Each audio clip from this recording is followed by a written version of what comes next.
Ervin, çfarë ndodhi? Rreth orës 20 jam taku me pronarin e marketeve Xhedis në Shkodër dhe pretendimi i tij ishte se kishte kërkuar numrin tim personal, telefonin tim, e kishte kërkuar avokati i tij. Pasi pak kohë më parë në një media sociale, rrjet social, kanë publikuar disa video dhe i kanë marrë media të ndryshme, i kanë publikuar ku ai kërcënonte një qytetar.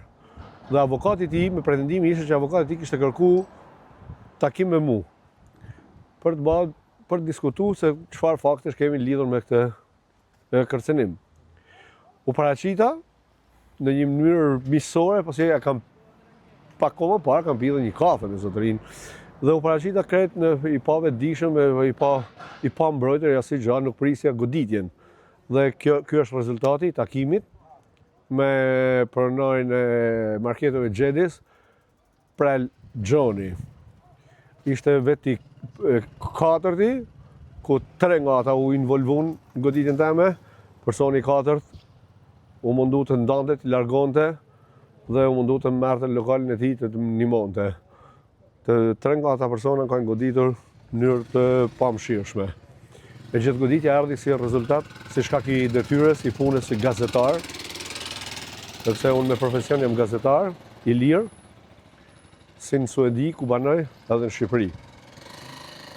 Tha diçka përpara apo direkt goditi? Përveç një shamje, asnjë fjalë më tepër. Përveç një shamje që më ka bë, asnjë fjalë më tepër.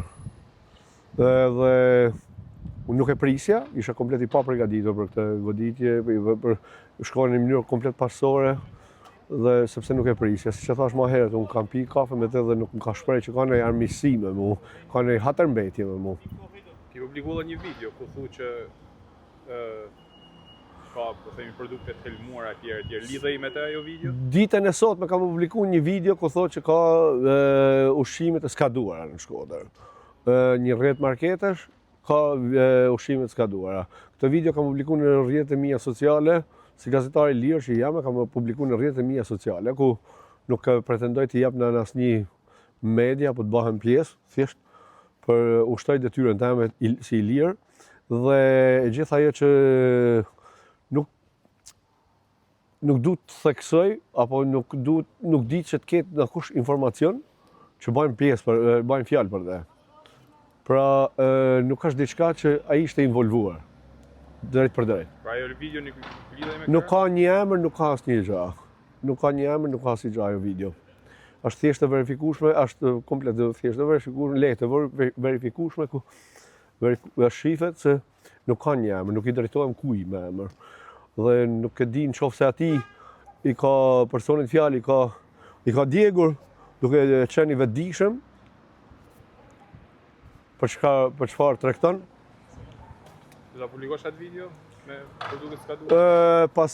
Pasi të kryej procedurat me policinë, e gjitha që kam me mjeku ligjor, e gjitha patjetër që do ta publikoj atë video, sepse bëhet fjalë për një rrjet marketesh ku po helmon popullin shkodran dhe kjo goditje sonte është një mënyrë për të na bërë heshtim.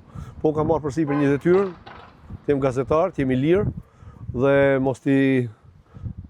mos shantazhohem, edhe pse dhunohem, do i dal në kry, do i shkoj deri në fund gjitha këtyre abuzimeve, sepse si unë, edhe gjithë ne kemi fëmijë, kemi familje dhe nuk është e drejtë që bëhet fjalë për ushqimin, nuk bëhet fjalë për gjana të vogla.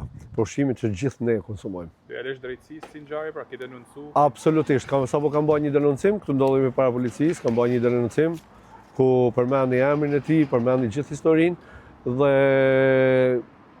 vazhdimin e videos sapo përmendet, do ja lë AKU-s dhe organeve përkatëse pastaj për më tepër.